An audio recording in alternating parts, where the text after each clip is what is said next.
Hey guys, it's your girl Boonie, and you're listening to episode 87 of the Boonie Breakdown podcast. The podcast that we sometimes cry, we always laugh, we might get a bit ratchet, but we're forever gonna break it down.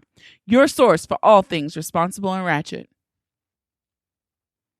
All right, we're here, guys. I'm excited for this week's episode. I always love when I can have a fellow podcaster on the show, and in this case, podcasters.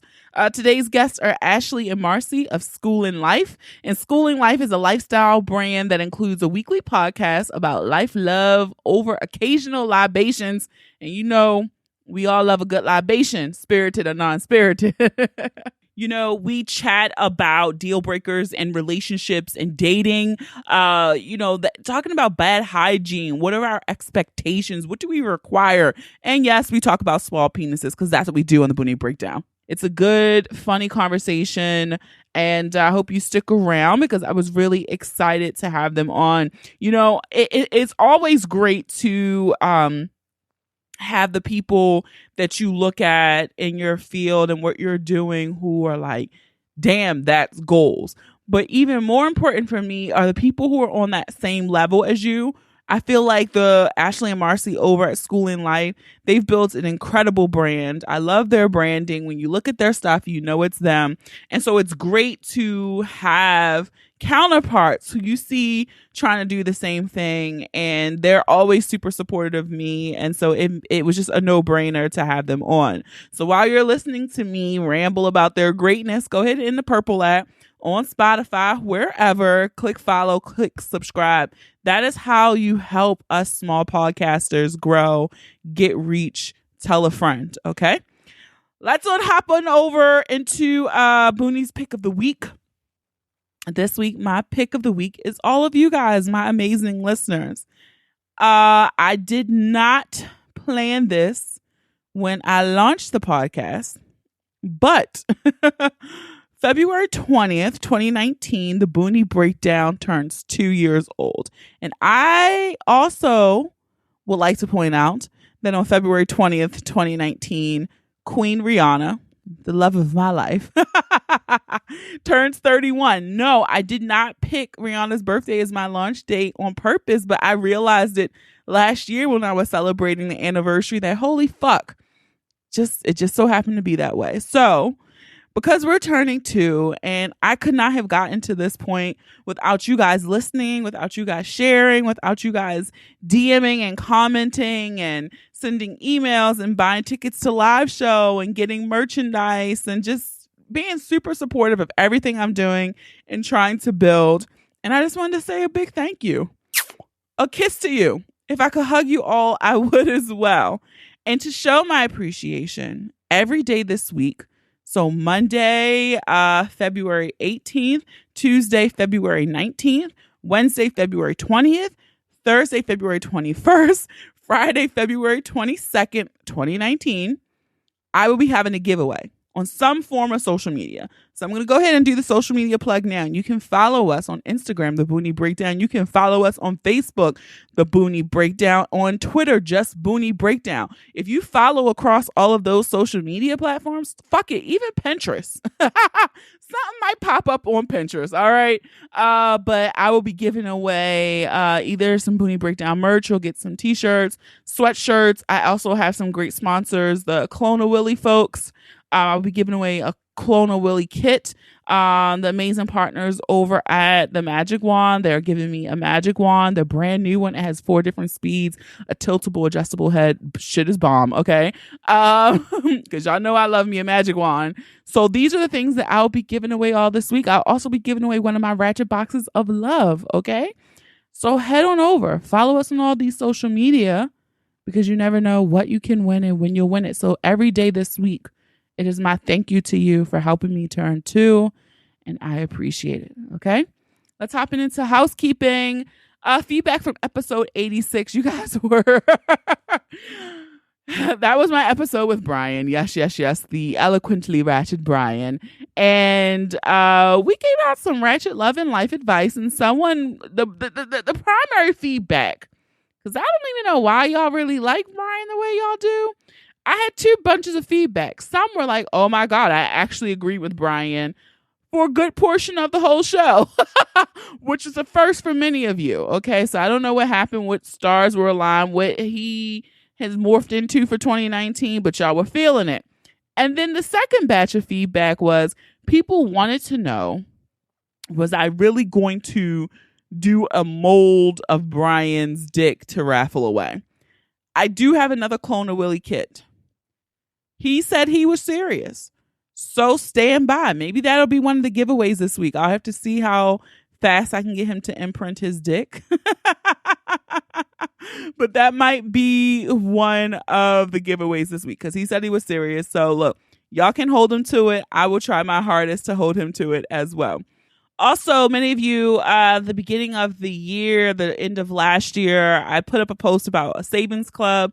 I am so thrilled, and just, about 70 people, a little over 70 people signed up to be a part of Boonie's Saving Club, and we're saving a different amount each month. We set up separate savings accounts. I don't bug them often, but I send out one little touch point via email. I posted in my Insta story because someone was saying how they made their deposit for February, and I got a few more inquiries. So if you are interested in signing up for Boonie's 2019 Savings Club, shoot me an email to theboonieBreakdown@gmail.com. Make the subject Savings Club so I know what it's about. I'm going to need your email address, and I can add you in and send you the details about the Savings Club, okay? So yeah, I'm just really excited. Keep saving. Some of you are doubling how much you're saving. Some of you are making extra deposits. This is amazing. Keep building the habit and creating the habit of saving. I too am participating in the savings club. So it's just not me, not practicing what I preach. Also, if you're looking for the perfect gift to give the Boonie Breakdown right now, I would ask that you go over to Apple Podcasts and write us a review. Hit those 5 stars. You guys tell me all the time in DM how much you love the show, how much you just think this is so great, and you tell your friends, but you know what really counts are those reviews. You can do it there. If you do not listen in the Purple app, you can head on over to our Facebook page at The Boonie Breakdown, facebook.com/The Boonie Breakdown. You can write a review there as well. Okay. I appreciate the reviews. I need to go actually look into the Google Podcast platform to see if you can leave a review there. But a few of the other apps allow you to at least rate and review. I really appreciate it. It's a great way to formalize your feedback and support. So head on over to do that. And remember Sheikah's hack. If you've been trying to submit 5 stars or leave a review, the reason why you cannot is because there is not a nickname set up for your iTunes Apple Podcast universe profile. So you need to go into the settings of your phone, the settings in iTunes, create a nickname. And once you do that, you'll be able to hit submit. That is all I ask of you for my birthday, for the Boonie Breakdown. And also tell a friend, shoot a text message over to a friend and was like, hey, this is the podcast I think you should check out. Help me get some more eyeballs. Well, not eyeballs, but some more ears on the podcast. All right. So that is it for me. Happy birthday to the Boonie Breakdown. And again, thank you guys so much. So let's get ready to break it down.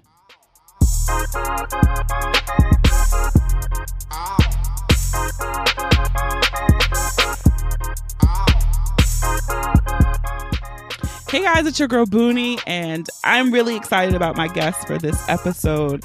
It's always awesome and amazing when I get to collaborate with my fellow girl podcasters. And so I'm excited to welcome Ashley and Marcy of the Schoolin Life podcast to the Boonie Breakdown. Hey girls. Hey. Hey Boonie. Thanks so much for having us. Yeah, the first time I found out about you guys' podcast was one day I was going in the Purple app, Apple Podcast, and I was searching my podcast. And you know how it recommends like podcasts similar to ours. And I was like, Schoolin Life. I never heard of this. And so then I listened to all of the ones that it recommended based off of mine. That is so cool. And a few of them I was like, no.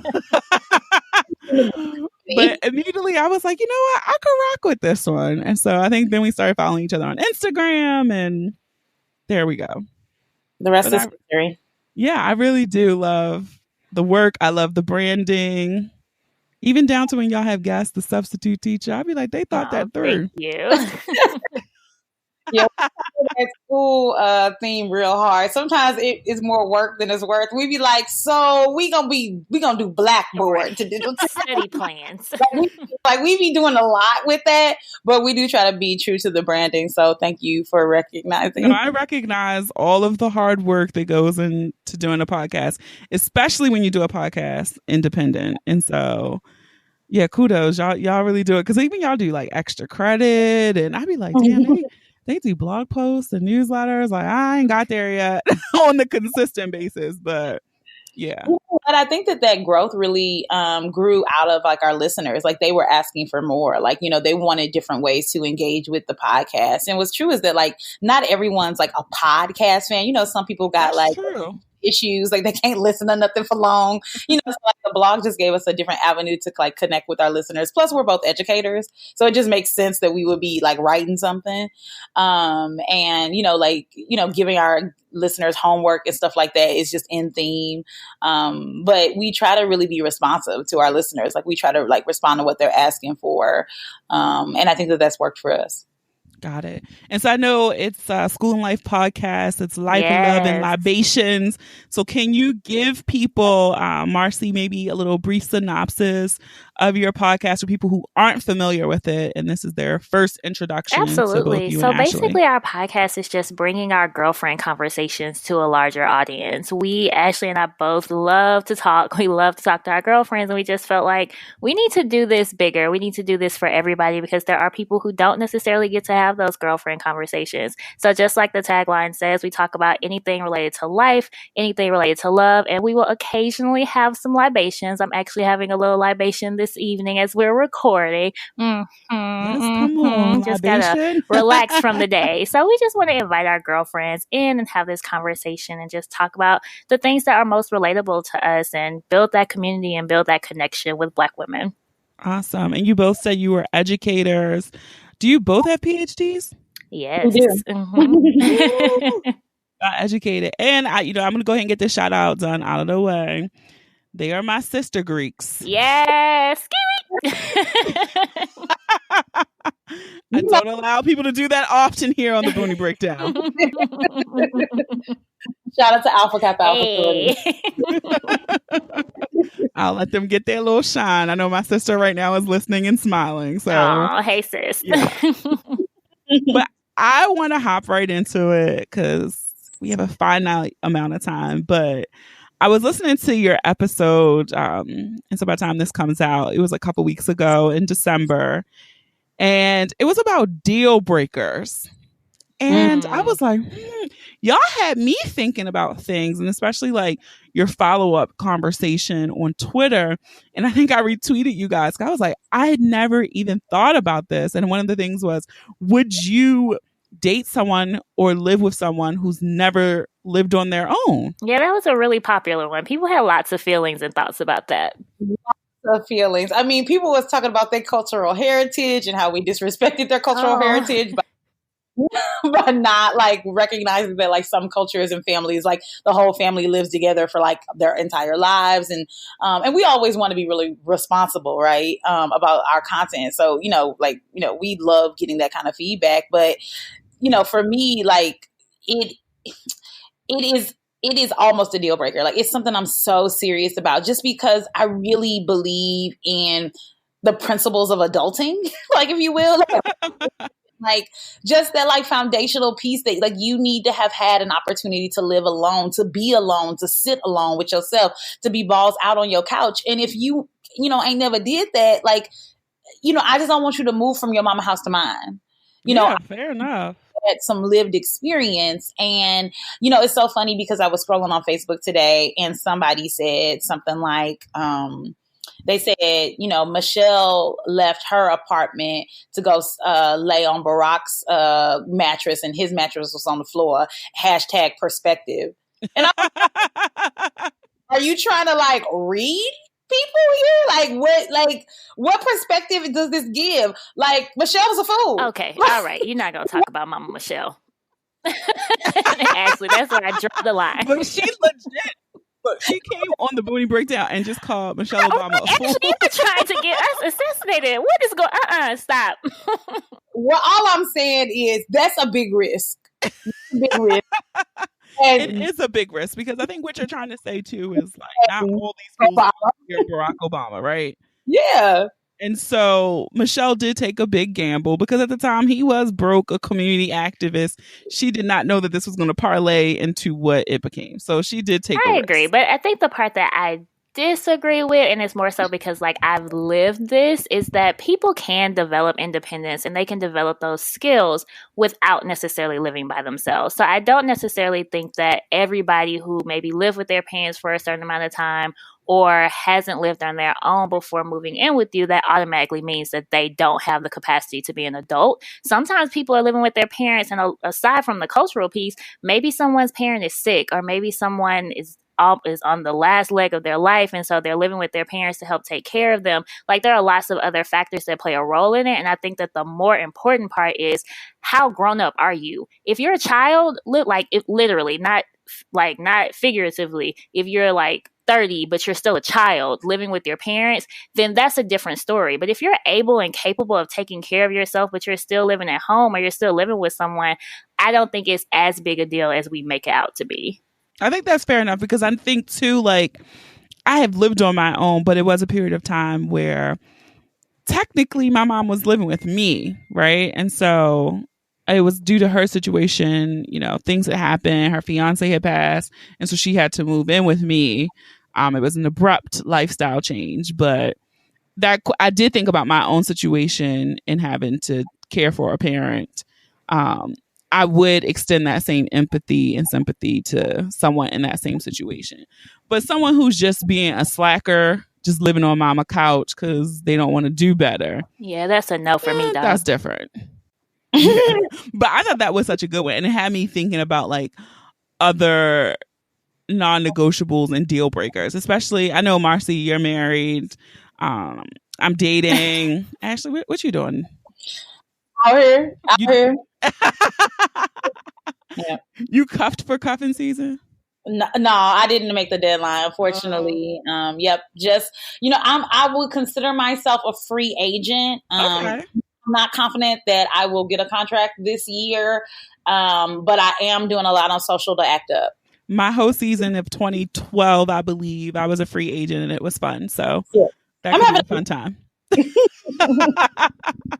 But I was saying, like, one of my biggest like non-negotiable deal breakers is like bad hygiene.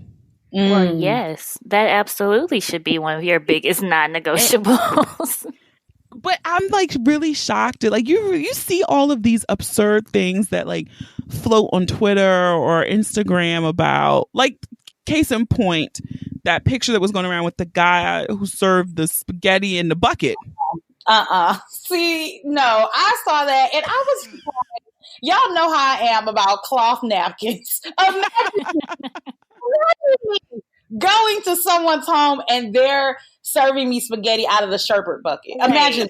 Not the Wait, sherbet y'all. bucket. So I have not seen this picture. Please help me understand what happened. So the guy invites the girl over for a first date, and it wasn't the guy. His friend put it out there. Like, my homeboy invited this girl over for a first date. He cooked for her, and she refused to eat the food because when she walked to the table, it was literally a sherbet bucket full of spaghetti.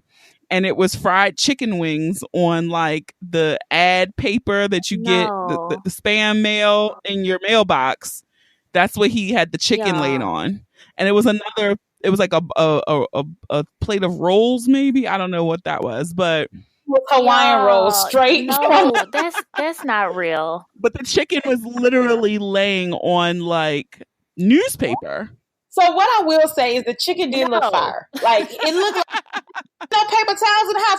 Y'all know how I feel about paper towels, but you can use a paper towel on fried chicken to drain the grease after you take it out the fryer. That's fine. I also like spaghetti. I'm team spaghetti. Spaghetti and chicken don't go together, so I don't understand why you would. Not at all. I even understand the spaghetti, but it's not okay that you would serve it out of a sherbet bucket. Also, why you got so much spaghetti? You got a lot of spaghetti. ton of spaghetti. And the spaghetti looked good too. It was like a nice noodle to sauce No. ratio with the meat. So it was like a nice wet spaghetti, but it was See, this in is an why ice cream these bucket. guys Like, get away with this stuff. legit. And then y'all start putting this little flour on top of it. Talking about the chicken look good, the spaghetti look good. No, I don't care what this food look like. That is unacceptable. How? Because literally, when you think about it, you can literally go to the dollar store and get a plate. Listen, Like, even if he had no other plates, bowls, cutlery in his house, he literally could have went to the dollar store and purchased For two $2. plates. You for could $2. honestly, I would have preferred styrofoam plates that you can get like 60 for $1.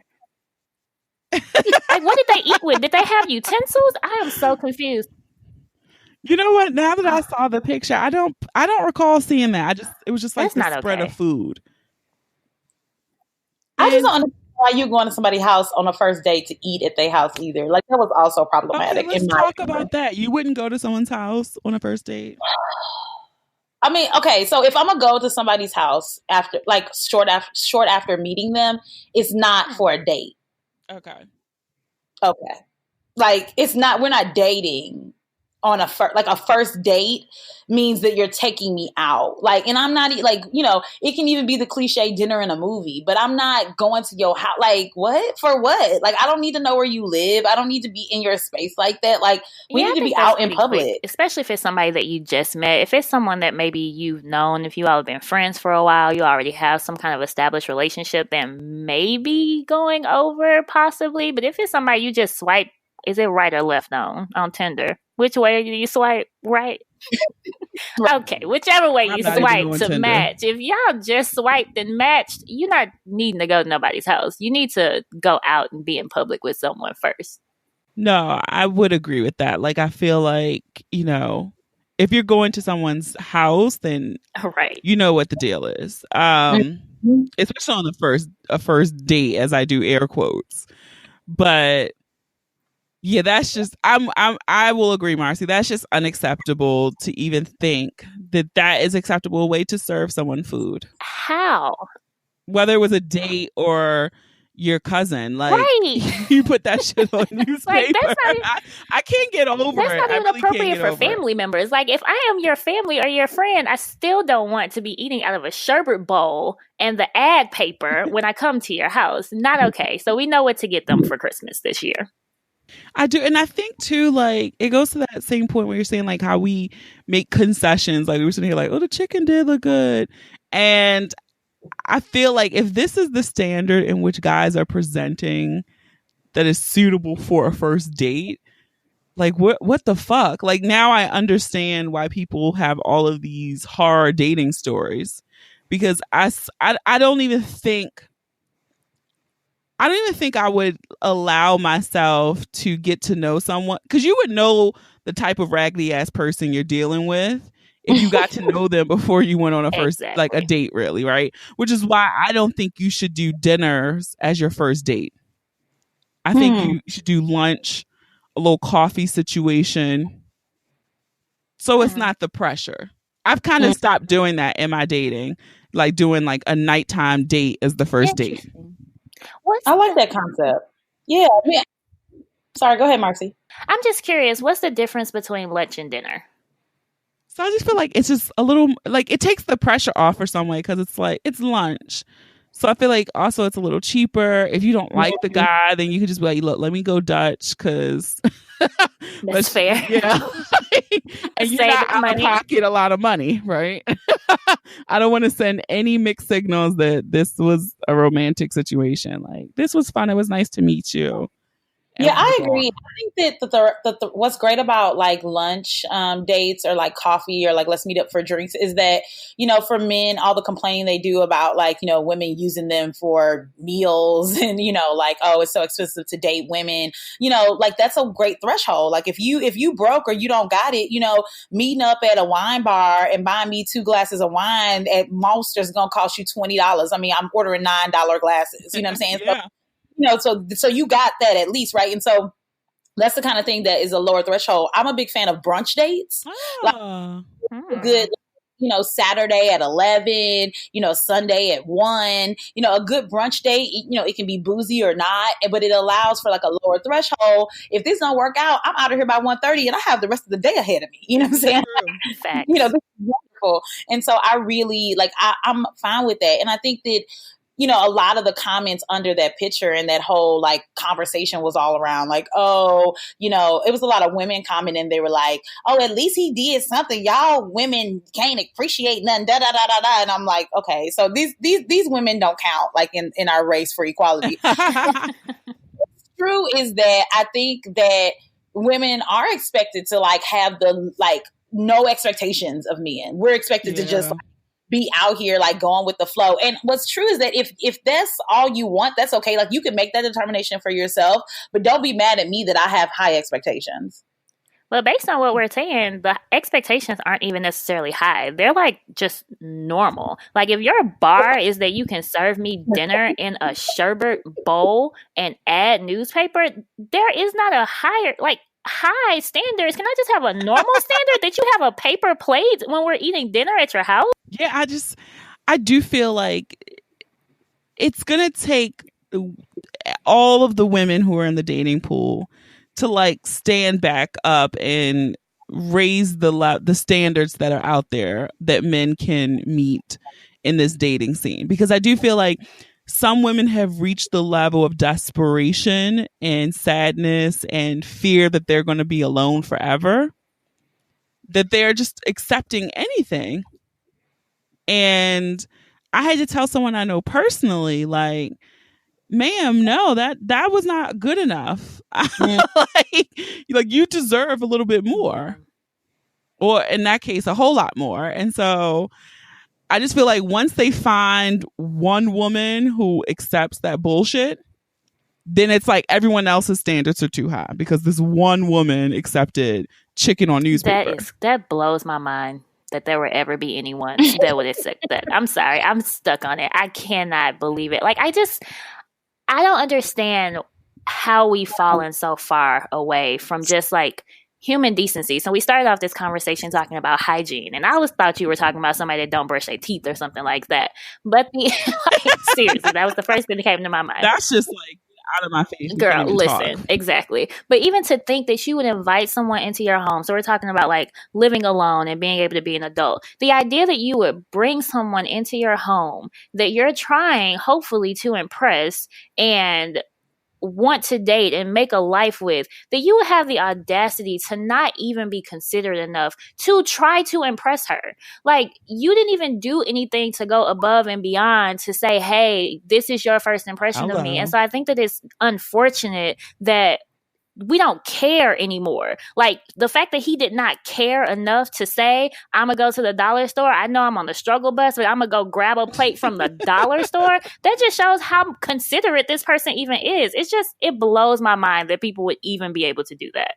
I don't even know how I would react to some type of situation like that. Like, I think my worst date ever, and it wasn't even it was a bad date. Like, he picked a awesome place. We did like the pre-drinks before dinner, went to dinner. But while we're at dinner, we're like doing the little get to know you, like, oh, do you have kids? Blah, blah, blah, all this stuff. And so I asked him, like, do you have kids? And he was like, yeah, I have kids, but you don't got to worry about that. Okay. And, all right. And he like keeps cutting his chicken. And I was like, oh, well, what do you mean? He was like, oh, I'm not all that involved, so you ain't got to worry about it.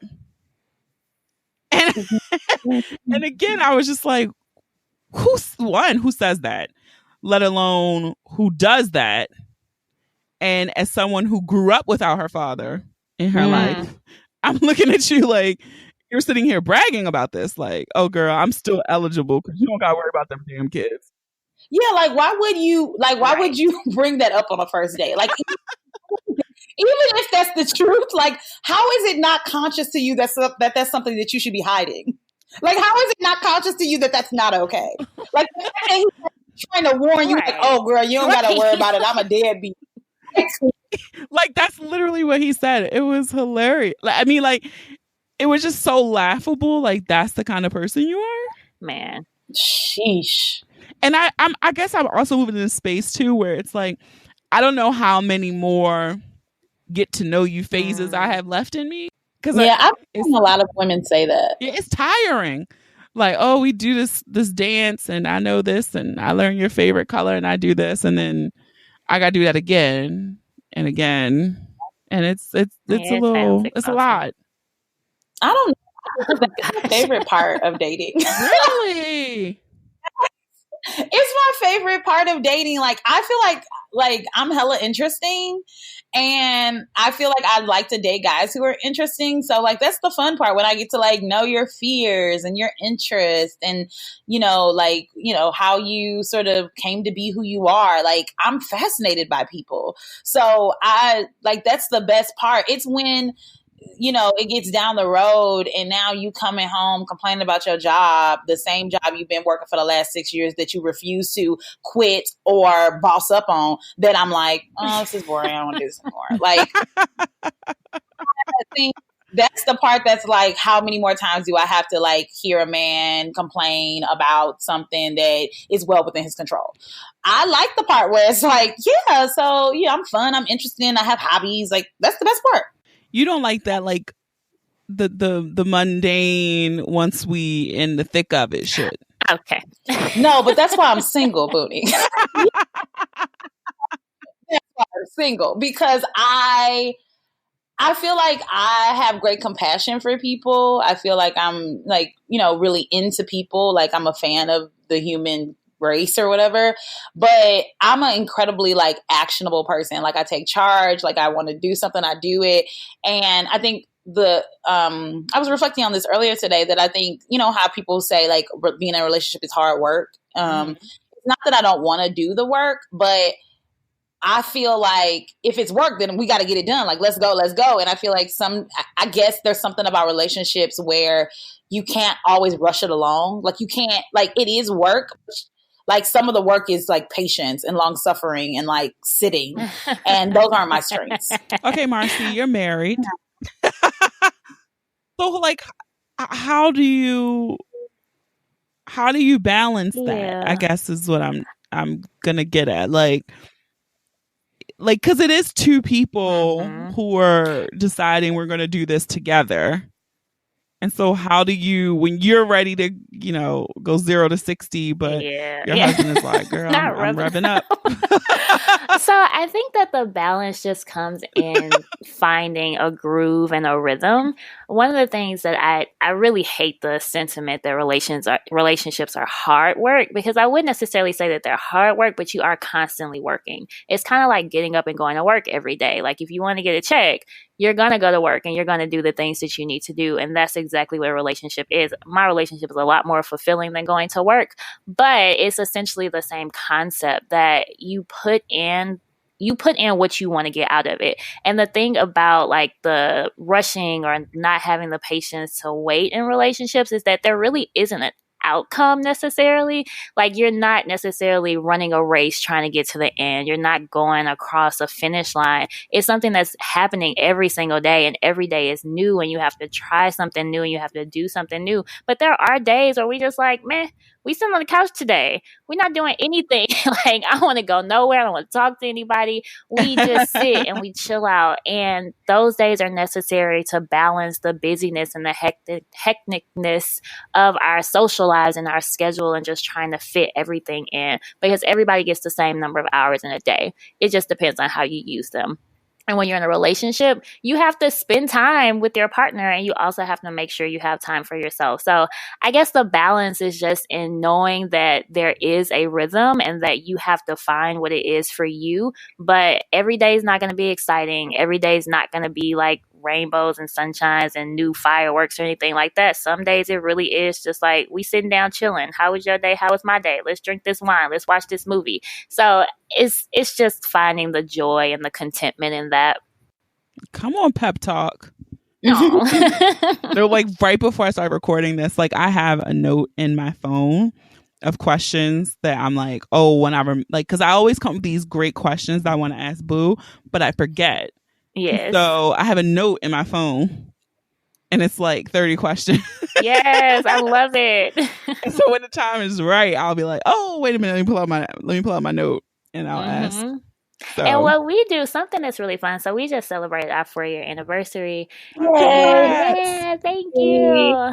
And I sat down though, and I looked through like the same journal that I was talking about in that episode that you mentioned earlier. I was looking through it, and I had written down all these reasons why I love my husband.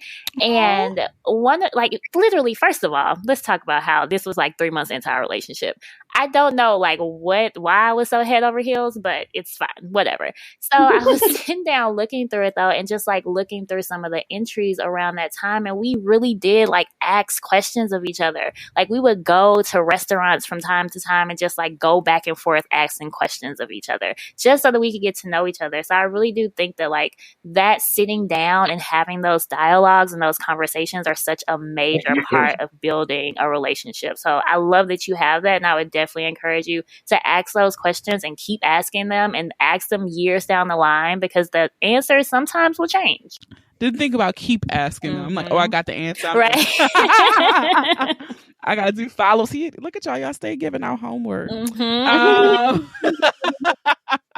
So another non-negotiable or deal breaker for me is someone who's bad at sex. Ooh. And it's probably not for the reasons that most people think. I was about to say, okay, go. So yes, because it's like bad. And I think most people can be taught. Like, but I think the reason why a lot of people are bad at sex is because they aren't good communicators. And so I do think like most people just get in there and it's like, oh, if I rub a booty and I flick her nipple and I do this, like it'll work on every single person. And that's not true. But I think you have to listen to the person's body, listen to what they're fucking physically saying to you, read their body language. And so I feel like if you're bad at sex, it's because you're a bad communicator. Right. So your deal breaker really isn't that they're bad at sex, it's that they're a bad communicator. And if they're a bad communicator, that's going to show up in a whole bunch of other areas as well.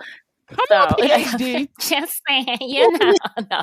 But it's for real, because like it's really like you're saying, having good sex can typically be taught, but the person has to be willing to learn, and they have to be willing to communicate, and not just base those experiences with you on what they've done in the past. So if they're a horrible communicator, it's going to show up in your finances. It's going to show up in just him not texting you for 5 or 6 days after y'all have talked on Monday, Sunday, and you haven't heard from him until then. Those things are going to show up in different areas, and they're going to be problematic in other areas, not just in your sex life. Yeah, I mean, I think that sex is so intimate, right? Like it's so intimate. You're so close. Like you literally could not be closer. And so I think that, the bad at sex thing, not only is it a communication issue, but it's also like, I really believe in the value of, or like I want to be with someone who really wants to please me, and that is paramount to like what's on their to-do list. And I want to have the same intensity about pleasing them. And so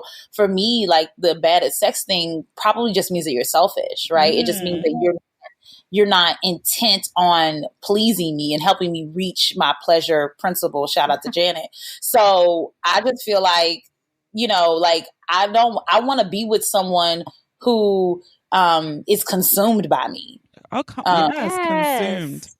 And I do. And I want to be consumed by my partner. I want to be overwhelmed by them. And someone who's bad at sex doesn't have the capacity. Marcy talked to me about this capacity piece, and they won't have the capacity to hold me. They won't have the capacity to fulfill me, because they can't they can't hold me. They can't please me. They can't like help me reach my optimal pleasure thing. And another thing I was sort of reflecting on recently is we had an episode last year called The Big O, and we talked about the importance and power of orgasms, and we were saying like more orgasms 2018. I plan to carry that mantra into 2019. Yes. Also, what's true is that like, a good partner will help you get where you're trying to go. And a person that's bad at sex won't be concerned about it. And I think that, Boonie was probably true, is that like you want someone who is gonna please you. And like that would, if they aren't, that's probably means that they're bad at sex. Yeah. spot on analysis. Because, yeah, I was thinking about it, and I think it was a conversation I was having with my therapist about, like, when she was talking about, like, all the different ways we communicate. And that was like it was like the connecting of the dots for me with that sentiment of, like, when people write people off for being bad with sex. And I'm like, oh my God, they're terrible communicators. They just can't communicate with their body. And they don't care what you're saying to them. Agreed. So, yeah. Would you guys, or could you guys, have you guys been in relationships with men with small penises? Sorry. You love that segue. Right. It's just like you're just going for it. Silence. So Marcy doesn't want to go first. So have I been in relationships with men with small penises? Yes. They were intent on pleasing me, and we had positive, healthy, enjoyable sex. I think I'm not a size queen. I'm really, like I said, I'm intent on how intently you care for me, physically, emotionally, spiritually, all those kinds of things. So I can deal with that. It's not preferred. But I can deal with it. It is something that it's, when it comes to deal breakers, that's not one of them. Okay. No, I have not been in relationships with guys with small penises. I don't think that it would necessarily be a deal breaker for me. I'm not the type of person that, like, not that I don't think sex is important, but it's also not like the most important thing to me either. So I think that it's something that I could work around, but I can't say that I've ever had the experience with it either. So this is just me coming from hypothetically speaking. Yeah, I would agree. It's not a deal breaker at all for me either. And I think a lot of people get caught up in that size queen shit. And sometimes you overlook a really can we talk about the size queen stuff though? Because I feel like my bar may be a little low in terms of what I've heard stories that like 7 inches is small, and just like, right. Oh, so I got really confused because I'm sorry, but 7 inches, people don't understand, like, your vaginal canal is only so long. So you really don't need 9 inches of anything up in there. So I just wanted to get another perspective about, like, what we're considering to be small versus big sizes. Because I also think the flip side of that is some men who have larger penises aren't good at sex either, because they rest on the fact that their dick is big. Exactly. And they don't know what they're doing. So they just go up in you and do jackhammer, and then they're done. They're done. Yeah, like, they're done. and you're that's still not laying there enjoyable at all. Unsatisfied. Exactly. And I think that maybe the guys who have quote unquote smaller penises feel like they have to compensate. So then they are more in tune in trying to put the motion in the ocean to make sure that you're satisfied. Yeah, I would agree with that. And so first of all, I just want to just be in defense of the jackhammer. Ain't nothing wrong with the jackhammer.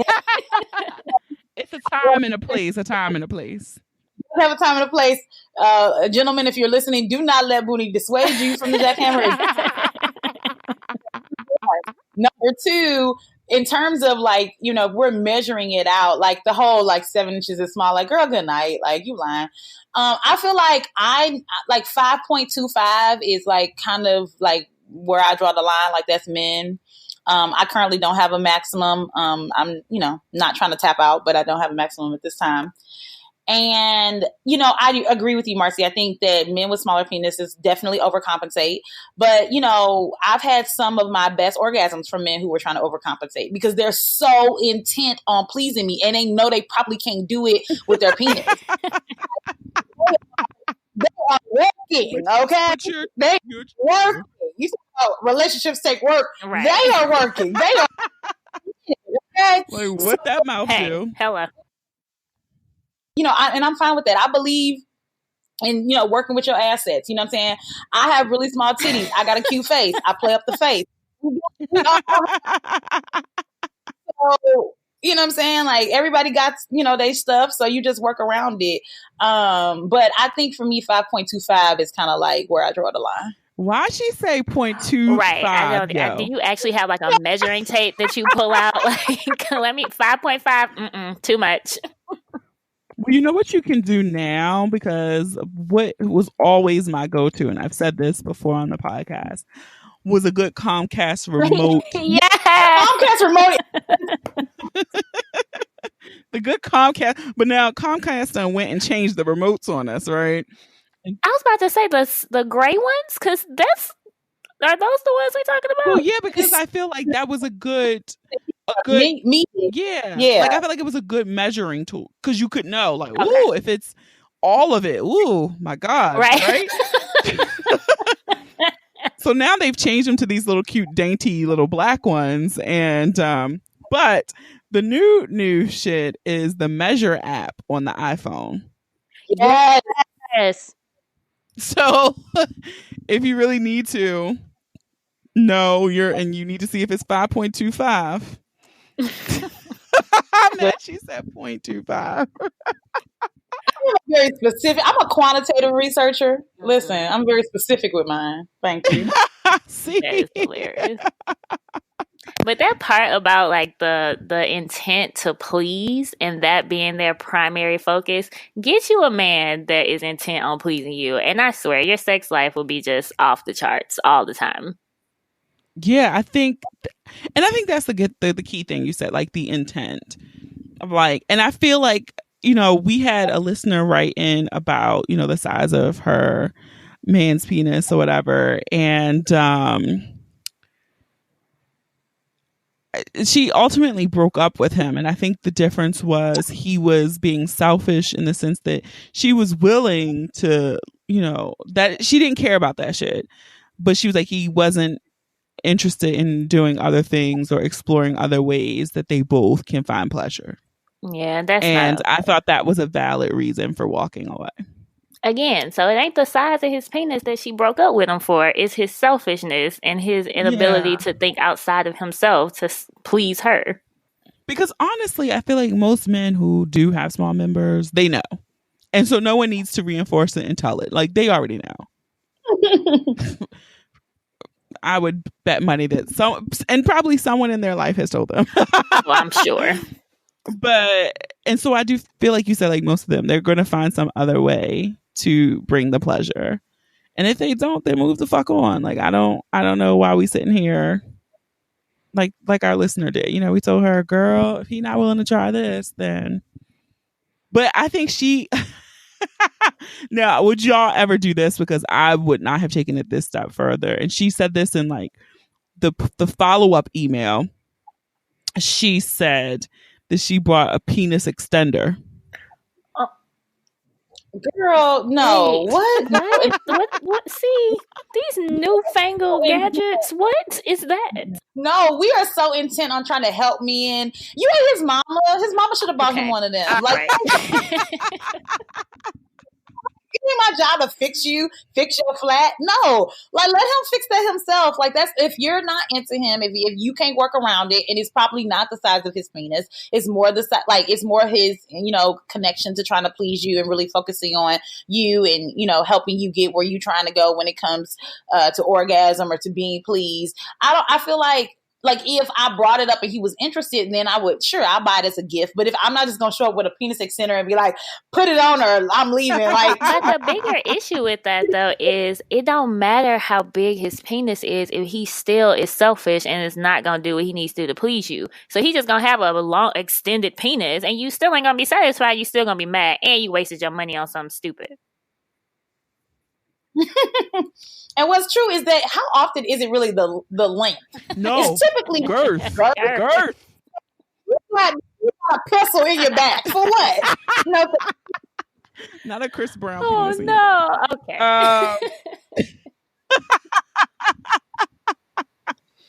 I wish y'all could see me sitting on this floor cracking up. No, it is the girth. And shout out to Vanessa of the Vagesteem podcast, because at our live show, that's what she schooled one man very succinctly, because she like took the he didn't believe her, and she was like, all condoms pretty much are the same length. Like, you could put someone's foot in a condom and it'll be like fine. And so she was like, reason magnums are for girth, they're not for length. She is a sex health educator, and this person did not believe her, and she opened a regular condom and it like stretched the entire length of her arm without popping. I love it. Dispelling myths, that's what we gotta do. So yeah, she dispelled the myth right in front of their eyes. So before we wrap up, I do a little segment on the podcast called The Breakdown. And I say one word, and then you have to say the first thing that comes to mind. So it could be a word, it could be a phrase, it could be a sound, it could be whatever. Oh, I'm terrible. This sounds like it's going to be scary. Okay, I'm ready. So why are people always afraid of this? Because you don't know my mind, girl. Someone else was like, oh God. I was like, it's not scary. First one, libations. Wine. Schoolin Life. Girlfriends. So the first thing that popped into my mind is Tracy Ellis Ross. Okay. Love, honestly. Money. I want more. Literally today, my Facebook post was, if I had $6 million, it would solve my most immediate problems. Just the immediate ones. Just the immediate ones. Yes. Comfort zones. Get out of them. Home. For me, my home is my comfort zone, and I'm always trying to figure out how I can get back to it. Passion. Sex. Oh, you nasty. Mental health and reducing the stigma in the Black community. Love it. Authenticity. Goals daily. I would say pride. Like, it's definitely, it's something that I pride myself on, like being authentic and being really honest and really vulnerable. And the last one, ratchet. And responsible with Boonie. Hey! I was about to say, that's me. So thank you guys again for coming on the Boonie Breakdown. And before we go, can you each tell everyone where they can find you on social media, across the interwebs, if you have any events coming up this month in February, and everything. Well, I'll start. You can follow Schoolin Life on social at Schoolin Life Pod. That's at SCHOOLIN Life Pod on Facebook, Twitter, and Instagram. You can check out our website at schoolinlifepod.com. We would love for you to go to our website, schoolinlifepod.com, to sign up for our newsletter that makes sure that you're in the know of everything going on. In February, we'll have just done 2 live events in January. So no live events planned in February, but we have plans in the works to do a live event in March in the Midwest. So look out for that and check out our website for more details. And I'm excited to laugh along with your listeners, Boonie. I laugh with you, so I'm excited to connect them to Schoolin Life. Awesome. Yeah, and outside of Schoolin Life, you can find me all in the places that Ashley mentioned, but you can also find me on Instagram at B_self_ish, and the same thing on Twitter, and The Art of Being Selfish on Facebook, if you all want to check out some of the other work that I do around self-care and Black women and mental health. Awesome. So I'm going to need you guys to do a show in the DMV.